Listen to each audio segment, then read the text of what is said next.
Hi, I'm Jennifer Mulchandani. And I'm Heather Michaelgard, Welcome to the M Word, where we have uncensored conversations on all things marketing.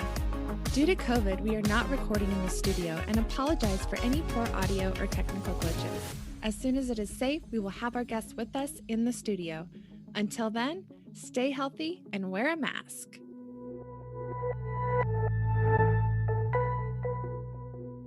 Hello and welcome to the M Word. My name is Jennifer. And I'm Heather.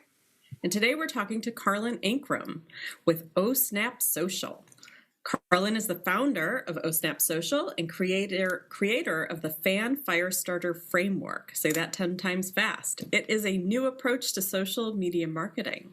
Karlyn developed her user-friendly strategy after working for a decade with a variety of brick-and-mortar businesses who were decidedly social allergic, as she calls it. Not because they don't want to do social media, but because they were intimidated by it. In her response, her new system helps newbies get on the fast track to unsucking their social media in just 1 hour per week. Thanks for being here, Karlyn. I'm excited to hear all about what this Fan Firestarter Framework is. Thanks for having me. I'm excited to be chatting with some friends. This is awesome. Yeah, we agree, and we're really glad you're here.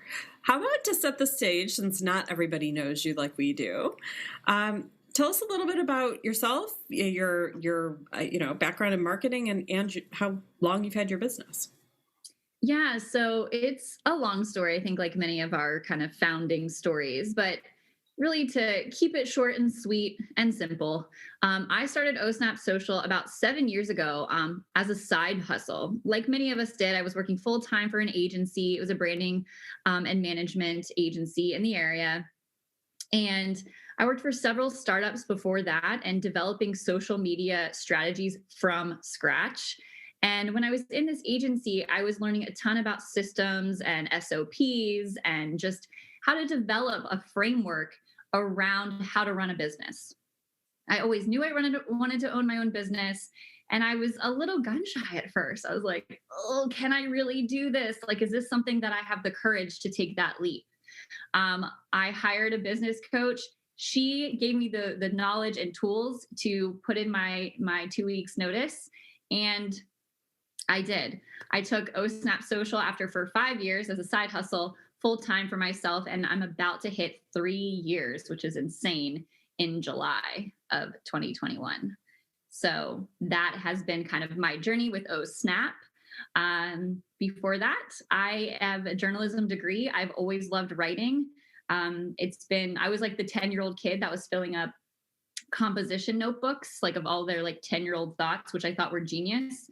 I found them a few weeks ago when my mom was, weeding out her house, and it was just a lot of going to the pool and hanging out with my friends is what was captured on that. But I made it a thing every single night to write in my journal and talk about my day and record my adventures. And now like social media is kind of doing that for businesses, recording those micro moments to captivate an audience and relate back to them. So. Well, congratulations on 3 years. That is awesome. It's crazy. I can't believe it's been like 3 years already. And the next thing you know, it'll be 10. But Karlyn, so tell me, are you actually doing social media for your clients? Are you training them to do their own, or a little bit of both? A little column A, a little column B. I have been doing the done for you service since the inception of Oh Snap Social, even when it was a side hustle. And I now see such a greater need for the solopreneurs and small business owners to really take the reins of their social and run with them, because anyone can hand it off. But what really makes social special is that behind the scenes, the human to human, right? That we always are talking about, that relatability, the approachability. And like, as much as I would love to say that I am, I can be my client, I'm pretty good at like doing that with my journalism background. I can like imbibe a voice of anyone in any brand. But I am not them. I cannot go on camera and be them. That's not a thing that is possible to do, unfortunately. So I'm constantly pushing them, and you guys know this, right? Like constantly pushing the boundaries, getting them to show up to, and I always say this, show their face, step out from behind the logo and own it. And sometimes they need a little bit of hand holding. And sometimes they need a good swift kick in the rear to get them out there. But once they get out there, they have a sense of confidence that they didn't know they had. And so that's probably one of the most rewarding pieces of what I do, is like seeing them, like it clicks in and they get it and they start to shine and they're like, oh, I know more than I thought I did, because we're so in the trenches every day of what we do that they don't really realize their value until someone like us comes along and like pulls it out of them. And I think that is the coolest, like, eureka moments that happen. And, you know, it helps when they have a little fun in the process. So I try to keep it fun and light. But yeah, that's a little bit about kind of the two sides of the coin, the done for you side. And then I get more fulfillment, honestly, out of helping them see the light at the other side of the tunnel, where it really clicks in for them. Yeah, we always say there's no substitute for you, but they definitely need some coaching and a little hand holding. And it is so cool when they're like, oh, that wasn't so bad, you know, and then they finally start to do it on their own. Karlyn, you said that you love marketing. What specifically do you love about marketing? What I love about marketing is a lot of the time there's no rules. Just because a strategy works for, you know, a competitor doesn't mean it's going to work for you. And what I love is that it can drive your sales, right? Like that's the whole point, is as marketers, we are the messenger for the message. I don't know if that makes sense, but we are the messenger for the message. It is our job to help, one, bring awareness to people who have no idea who you are, and then share something that's so gosh darn creative that they're like, ooh, that's good. That's me. You get me. We here, you know, and then getting them to take that next step, whatever that next step is in the goals for that particular client or company. And we get to connect all the digital dots, which I think is the coolest part about marketing. But I also think the expectations around marketing frustrates a lot of companies and clients and, you know, marketing agencies like us that are trying to do it right. Because there's a lot of... Can you go more into that? What do you mean, like the tension between the ones who are trying to do it right and the ick factor? You started to talk about cringe, right? Yeah, it's an epidemic of sorts, and I don't like to use that word because now it's like, meh. But everyone that has a conversation with me that is in that small business, like one or two people, like a boutique or a book author, or anyone that comes to me, they're like, I worked with agencies and they royally screwed me. How are you different? And like, I'm like, I am also a small business, so I am not one to churn and burn your money. And if I can help you, I will help you. And if I can, I will send you and refer you to someone else. Because I'm not in the business of burning other people's money and flushing it down the toilet. And a lot of the times that almost like takes their guard down because they've been burned so many times. And it's just like, it hurts my heart because I'm there and I've been screwed before too. Like I bought a lot of Facebook data. And that makes me less sad about saying that I spent tens and thousands of dollars on Facebook ads that didn't work because I didn't do it myself. I trusted someone else. That was their job. They did, and they didn't deliver. And they didn't deliver on these huge expectations and promises, air quote, promises they were giving me. And that's what happens a lot of the time is marketing comes and say, we can do this. And then like they get, then the small businesses get super jazzed. And then they don't get this big thing over here. And then they're pissed and upset. And then they're ruined for the rest of us who actually genuinely want to help them. Yeah. And I think I love how you're sharing that because it's so true. And, you know, you mentioned expectations and expectation setting, but, you know, more practically, like if you're a small business who's listening to this right now and you've not done social, organic, or paid social, you know, what are the flags? Like, how do I know that the person who's trying to sell me this service is not blowing smoke? I would say ask for results. Like if they have numbers, like especially for Facebook ads, I think that's the most common one. Is you have to do a little bit of educating too sometimes in these discovery calls, which I love doing, right? Like, let me be real with you. And I also, so really educating them first, number one, and then number two, asking for that agency to give you some results or a case study or something like that, so you can get a feel for who they are and what they do. And then also do your due diligence and read their website. If there's not a ton about their core values or who they are or what their experience is, if there's no face of their company, that's a red flag too. So those three things are a great place to start. Other than that, like I would totally find someone that's in alignment with like your energy, or they've worked with companies similar to yours. Those are really good factors too, because and like I look out for that too when I'm talking to new clients, because if I don't like mesh well with their personality, it's going to be a problem regardless. And so I try to find people that are fun, upbeat, trust me, which takes some time, right? But that's something that I encourage everyone to shop around, do your due diligence, ask a lot of questions, and go from there. Karlyn, I want to talk a bit about spending money, particularly on Facebook ads, let's say. You were burned, it sounds like, and I kind of remember that story. Mm-hmm. So what would you tell someone who's listening, a small business owner, like what should they expect to spend and what should they expect to get out of it? Do you have like a standard now that you tell people? I try to stick to a standard, but as you know, it evolves and changes as much as we change our underwear, if we're being honest. Okay.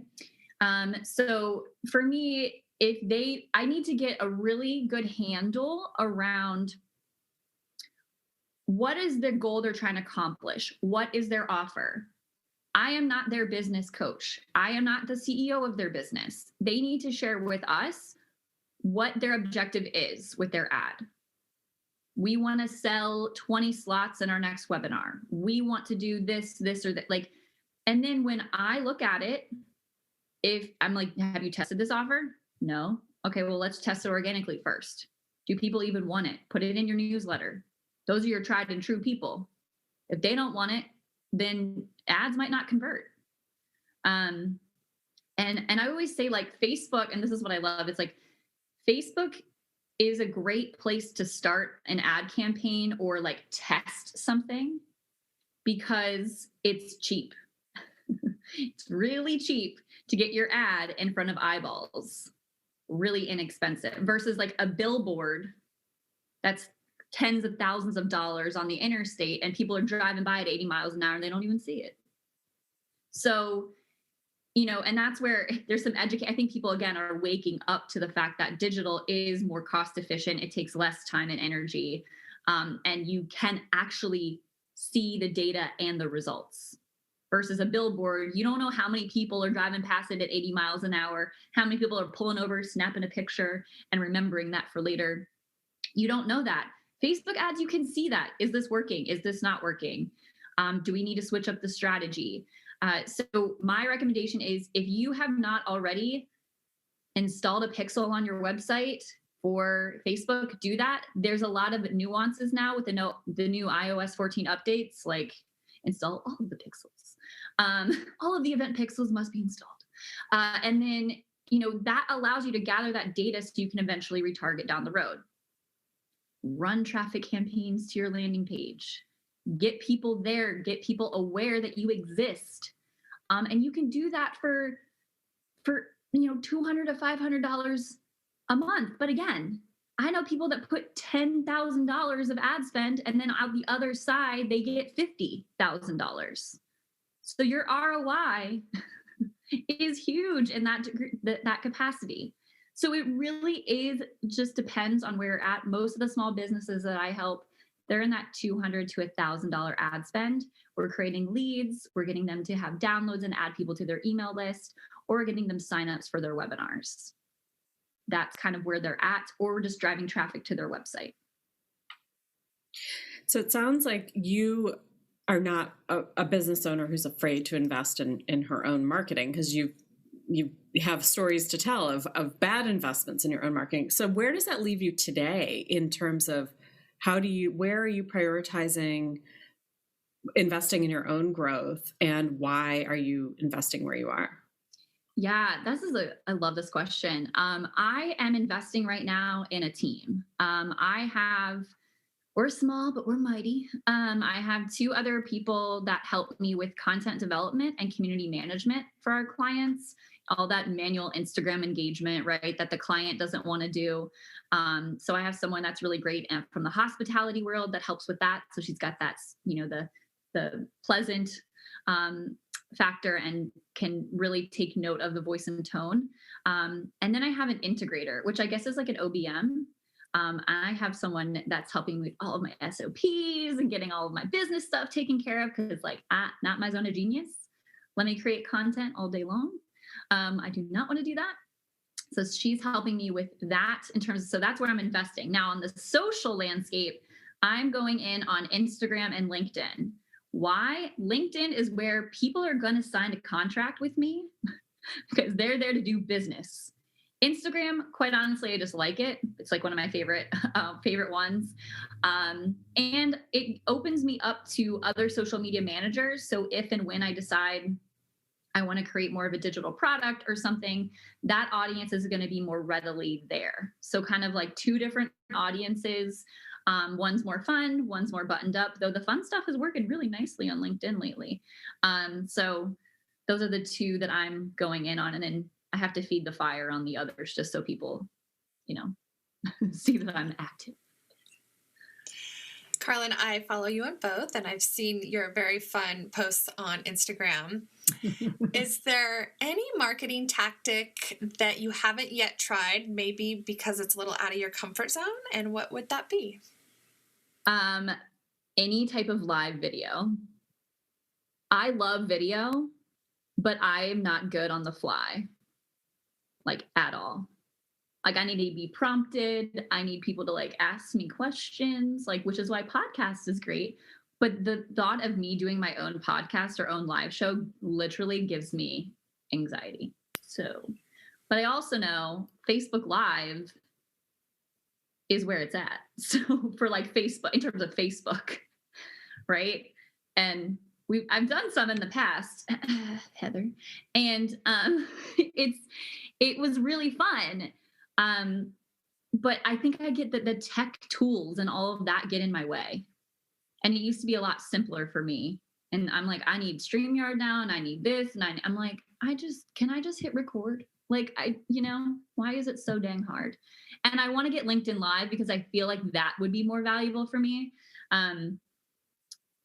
I've been applying, but I haven't yet. So I'm waiting for 5,000 followers on there, and maybe they'll give me a shot. I'm so close. So that is so surprising to me because, yes, you and I used to do our live show. We did have some notes, but I wouldn't know that watching you on LinkedIn and Instagram and even Facebook.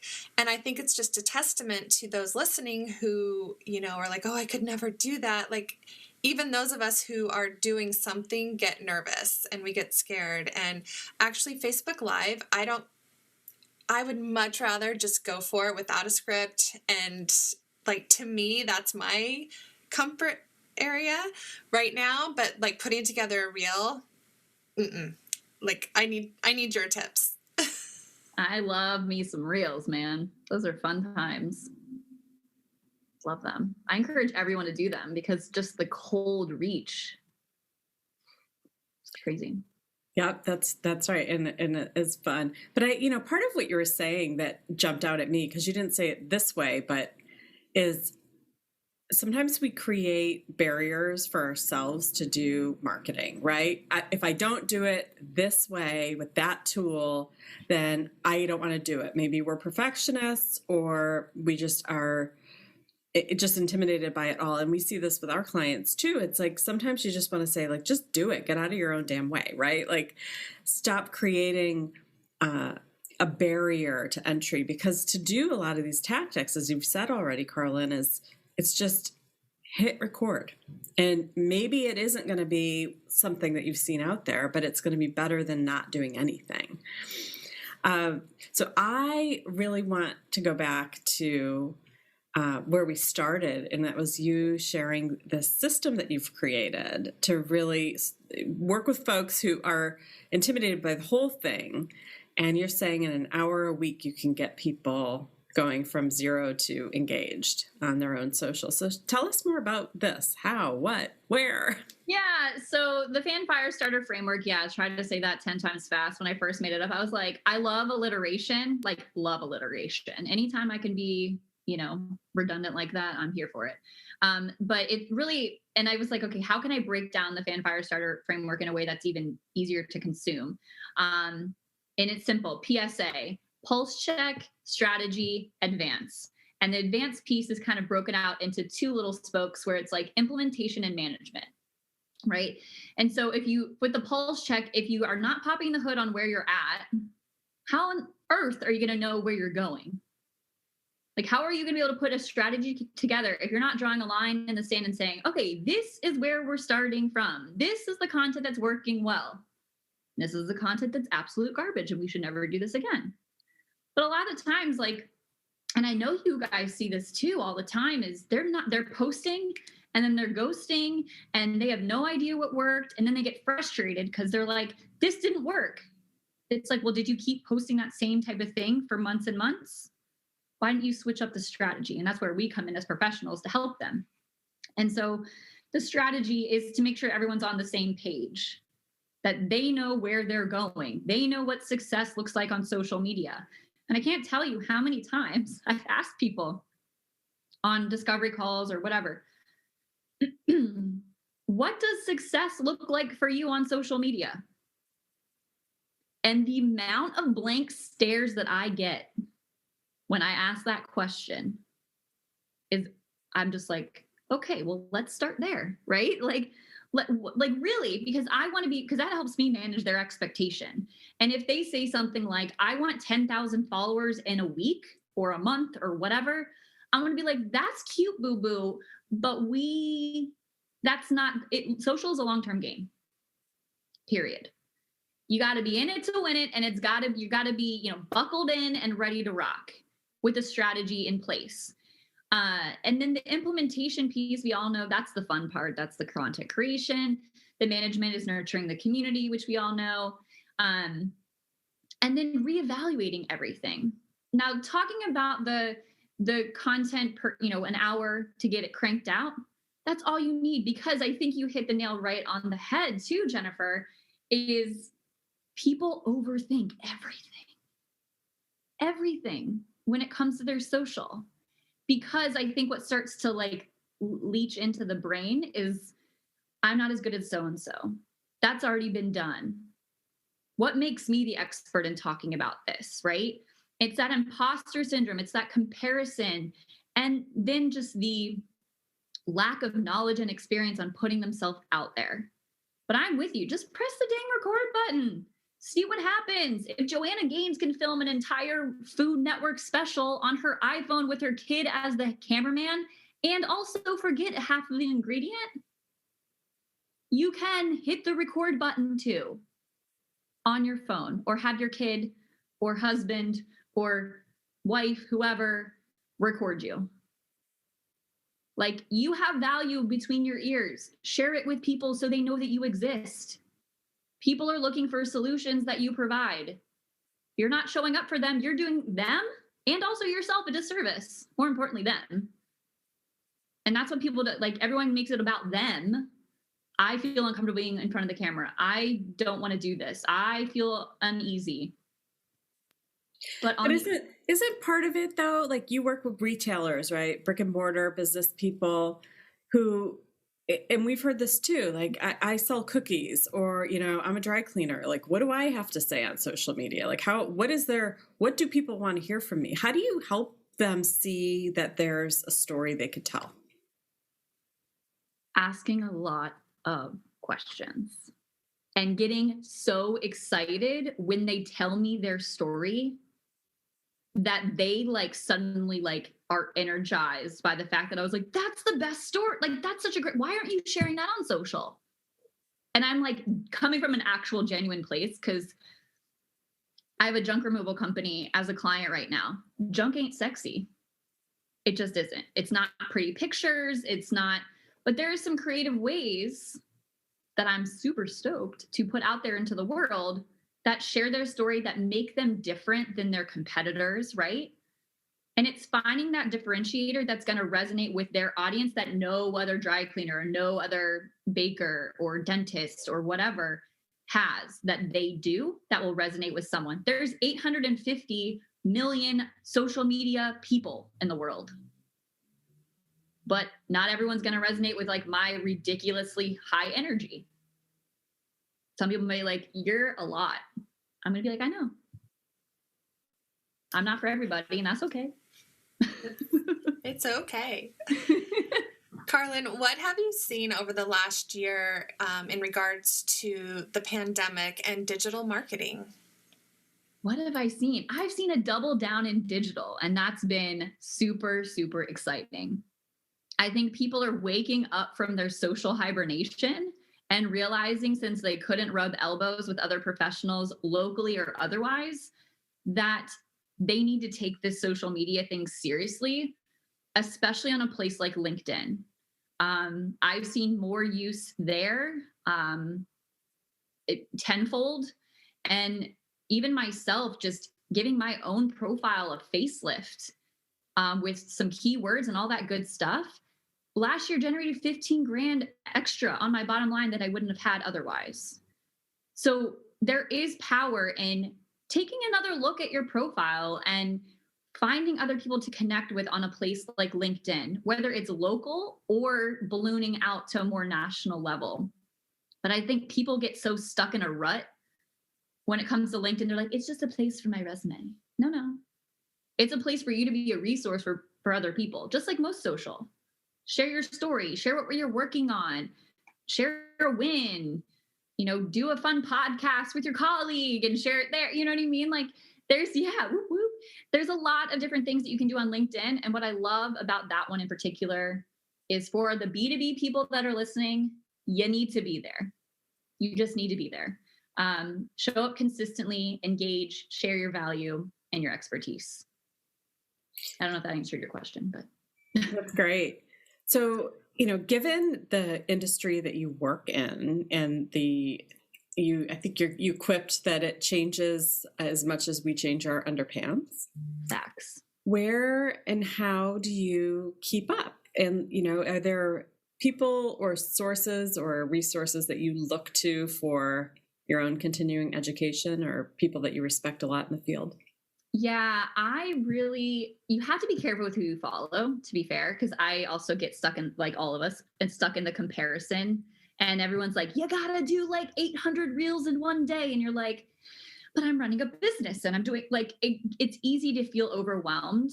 And it's where you have to really shift, and myself included, of who I'm following, what I'm taking and what I'm leaving. My favorite resource still to this date, because of all the how-tos, is Social Media Examiner. I'm just going to say it, right? Like they just have really good step-by-step. So if I'm like, how do I do? And then I like search there and it's there. I like Agora Pulse. They have great stuff. I don't listen to a ton of podcasts, if I'm being honest, because I don't have a commute anywhere anymore. I've been really liking Clubhouse to listen to some rooms, more or less to feel validated, not necessarily to learn. There aren't a ton of rooms in there that are super high level, in my opinion. Other resources and people I respect in the industry, Jen Herman for Instagram, all things Instagram. She's absolutely phenomenal. She calls it like it is. She's going to tell you if your feed looks like a dog's breakfast. But she's from Canada, so she won't actually be that. Won't say it like that. She's very nice. But yeah, Jen Herman's great for Instagram. And I respect her a lot. in that industry. Karlyn, you mentioned social media marketing world. It's, I think, the first conference you and I went to together, and we have many friends in that circle. What's your opinion or stance on live conferences coming back this year? Do you think it'll happen? Would you go? Would you pay for it? I think they're going to come back. I think they're going to be September, October of 2021. I think they're going to make a resurgence. I personally don't feel comfortable going on an airplane yet. So that being said, I have a few personal engagements coming up in the end of the summer that I will be forced to be on an airplane. So we'll see. I think you have to be really smart with the type of conferences you go to and have a goal when you go. Like, what's your goal? Like for social media marketing world, mine was to deepen the relationships that I made year over year. Because you have your internet friends, which sounds super dorky, but I think that's kind of everyone now, which is great. Everyone's got internet friends. But having a set goal, a clear intention for what are you going to go to learn? Are you going to go to network? Are you there to, find and sign clients, close deals? Or are you there to, just deepen the relationships with either the person who started the event or other people that go back consistently year over year? So that kind of will, and I haven't even been paying attention to them, to be honest. I'm like, I don't know what's coming up. Tell me. But yeah. So Karlyn, if you could go back to the first day that you put your shingle up, Oh Snap Social, and tell yourself anything, what would it be? I actually recorded a video of my very first day as an entrepreneur. I was wearing pajamas because I could. It was great. If I could tell myself one thing, that shit's gonna get real. There's going to be speed bumps. There's going to be big ass potholes. There's going to be people that want you to fail. And sometimes that person might be you. That you are worthy of success, that you know what you're doing, and go get it, girl. Well said. Karlyn, if our listeners want more of Karlyn and Oh Snap Social, where can they find you? ohsnapsocial.com, or you can find me, Karlyn Ankrum, Ankrom, at LinkedIn, and at Oh Snap Social Karlyn on Instagram.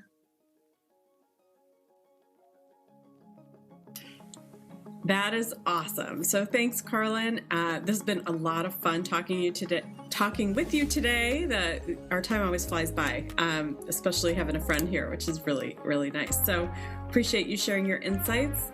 To our listeners, we've been talking with Karlyn Ankrum from Oh Snap Social, and stay tuned for our next episode. See ya. Bye.